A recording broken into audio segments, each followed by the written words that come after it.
What do crispy Chile Rellenos and Dolores Huerta have in common? They both pack a punch, defy expectations, and are uncompromising. Neither one of them comes out soft.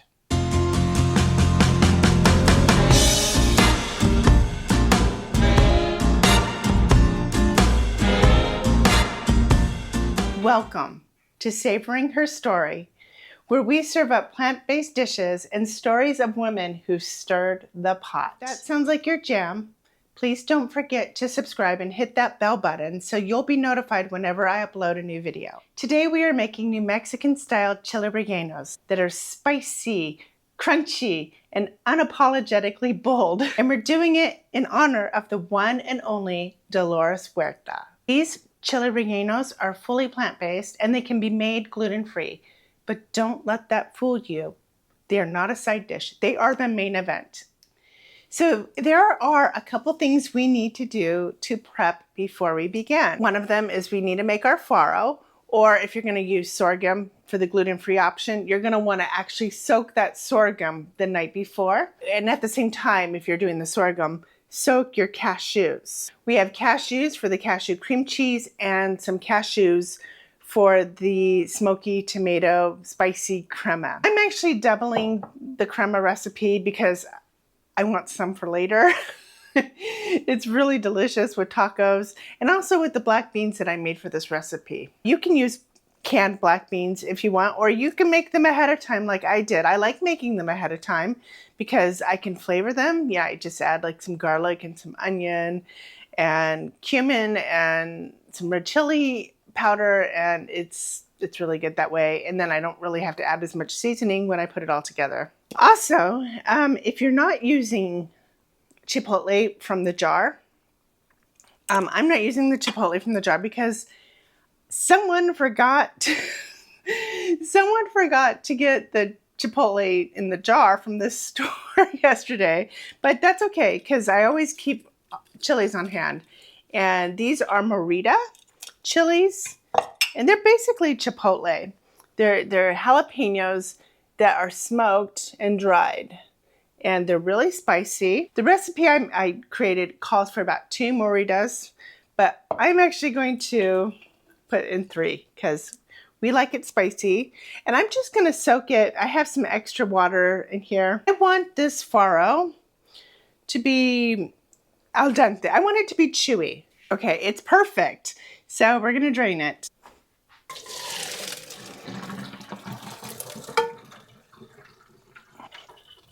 A cup of farro, and we have a cup of black beans.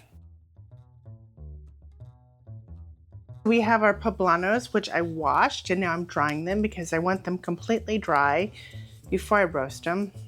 Otherwise, they won't char as easily. So I like to roast them over the stove. I may just roast 1 or 2 at a time.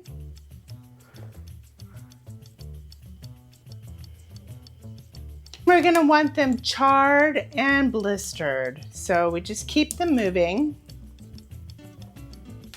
We want them pretty black. So while these roast, let's talk about Dorothy. So Dolores Huerta co-founded the United Farm Workers alongside Cesar Chavez in 1960. She organized grape boycotts, led marches, and negotiated labor contracts that improved the lives of thousands of workers. But while Chavez became a household name, Dolores was often behind the scenes, despite being the chief negotiator, the strategist, and the one who got things signed and sealed. She's the one who coined the phrase, "Si se puede," yes, we can, a motto of resilience and possibility that would echo decades later into a presidential campaign.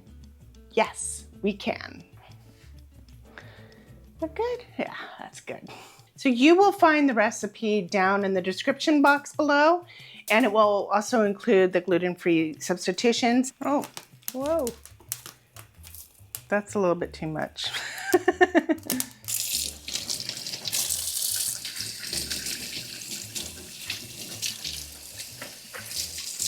I'm actually going to cut this one up, this one that I burned. I'm going to remove the burned parts, and then I'm going to put it in my filling. I'm performing a little surgery on these chilies so that we can stuff them. So basically, I just slice them down their length on one side, and then I pull out the seeds and all the stringy stuff, so they kind of end up looking like a coin purse. You know, those like plastic coin purses.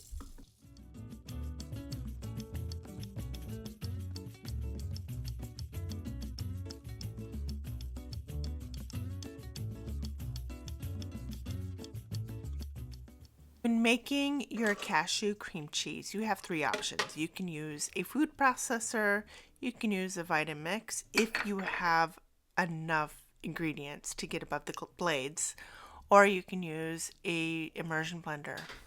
The food processor that I used took several go-arounds. Like, it took about 15 minutes to get it as smooth as I could get it. Now, this recipe, it doesn't need to be very smooth. It'll be fine. But say you want cream cheese to spread on crackers, it might not work very well. I would strongly recommend an immersion blender instead.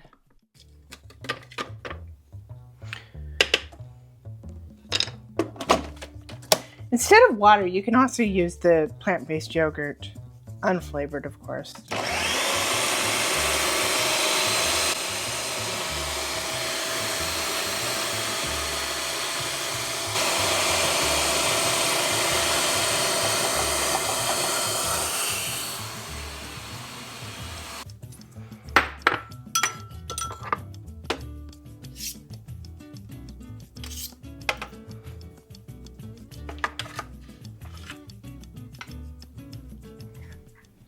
You see how it's a little textured, more like ricotta cheese.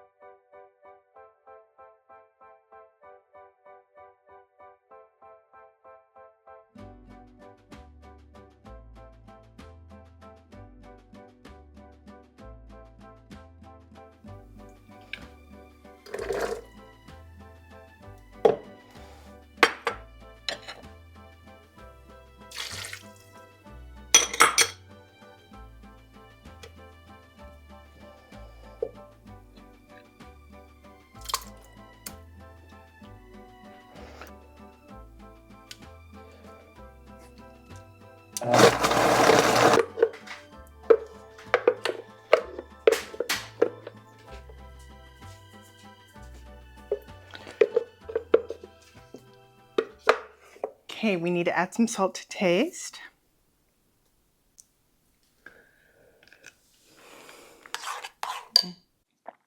Spicy. It's spicy. So if you don't like a lot of spice, start with 1. Or you could just use smoked paprika if you don't want any spice at all. So now we are going to do our filling. It's going to leave it all in this bowl. I already cut up that poblano in there. This is a small bowl, but it will work.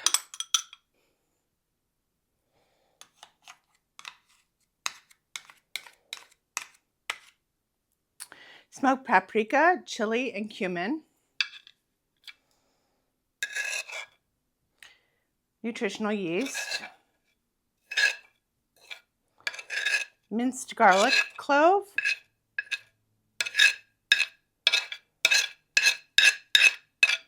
I probably should have put it in a bigger bowl.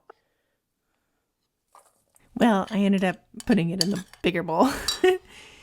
Anyway, we're going to stuff these chilies, and I'm going to talk a little bit more about Dolores. Dolores Huerta didn't exactly set out to start a revolution. She was born in 1930 in the mining town of Dawson, New Mexico, a place that doesn't even exist anymore.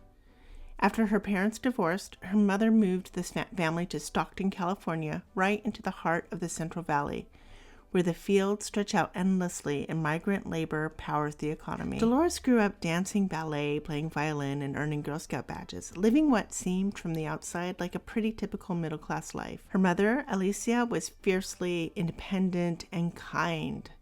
During World War II, she saved enough money to buy a small hotel, and she ran it like a sanctuary. Farm worker families who couldn't afford a room, she gave them one anyway, free of charge. food too if they needed it. That's the spirit Dolores was raised in, radical hospitality, even if no one called it that yet.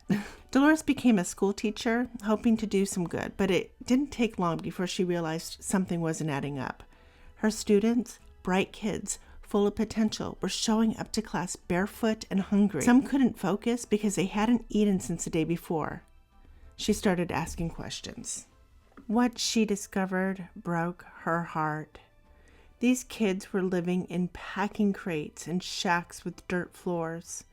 Their families were working full-time in the fields, picking the fruits and the vegetables that fed the entire country, and still couldn't afford to eat, still couldn't afford shoes, still couldn't live with dignity. That was the moment everything changed for her. She couldn't unsee it, and she couldn't turn her back. When Dolores met Cesar Chavez, it was more than a partnership. It was a spark. He had a vision, but she had the fire. She became the strategist, the negotiator, the architect of the United Farm Workers movement. While Cesar inspired, Dolores organized. She was the one who drafted the contracts, rallied the workers, stood toe-to-toe with the growers, and coined the phrase that would echo across generations. Sí se puede. Yes, I can. It also means, yes, we can.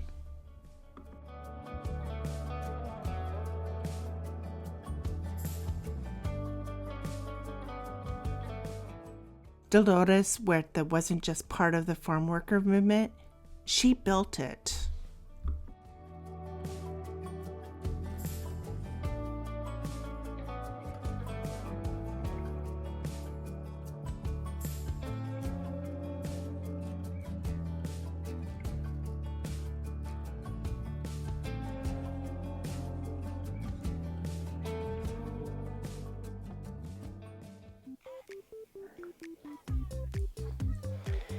It's best if you put this in a spray bottle, but I didn't have one that was clean enough that I didn't worry about what was in it before.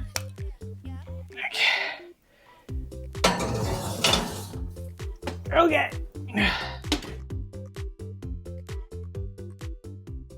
Who were the braceros? The bracero program was an agreement between Mexico and the United States to bring over workers, agricultural workers, to work here at a reduced wage. Started in 1942, it was during World War II, when we didn't have enough agricultural workers here. Many braceros were exploited, underpaid, and housed in terrible conditions. When the program ended in 1964, millions of farm workers remained here. Some were undocumented, some were legal, but it didn't matter because they all faced grueling, unsafe conditions. Pesticide exposure didn't care about paperwork. Both legal and undocumented farm workers suffered from respiratory problems to birth defects and miscarriages. Many were afraid to speak up for fear of deportation or losing their jobs. Dolores Huerta fought for all farm workers, regardless of their immigration status. She and Chavez pushed for laws that banned specific pesticides and protected laborers' rights. She spoke out about how poverty and exploitation weren't just economic issues, they were environmental, racial, and deeply human. And inside the movement, she didn't stay silent about the sexism either. She challenged male organizers who dismissed the women keeping the movement alive. She mentored young women and pushed them into leadership roles, challenging cultural norms and the patriarchal structure even within activist spaces. So I was curious about how she did all this while raising 11 children. She often brought her kids to meetings and to marches and organizing sessions. The movement became an extended family and in many ways helped her raise her kids. That's the power of collective care. Later in life, Dolores explicitly turned toward feminist organizing. She advocated for reproductive rights, LGBTQ+ equality, and educational justice. Let's plate our rellenos. I like to put the fire-roasted chipotle crema on the bottom instead of drizzling it on top. It keeps the rellenos crispier. And then I just put the rellenos over it like that. So let's give them a taste. Creamy on the inside. Creamy on the outside.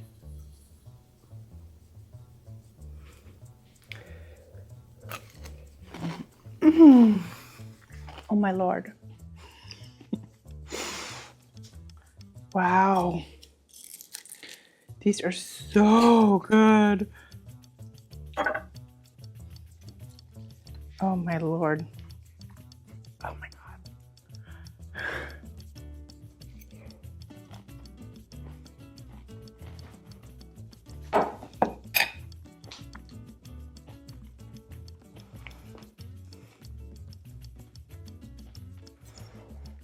Those are to die for.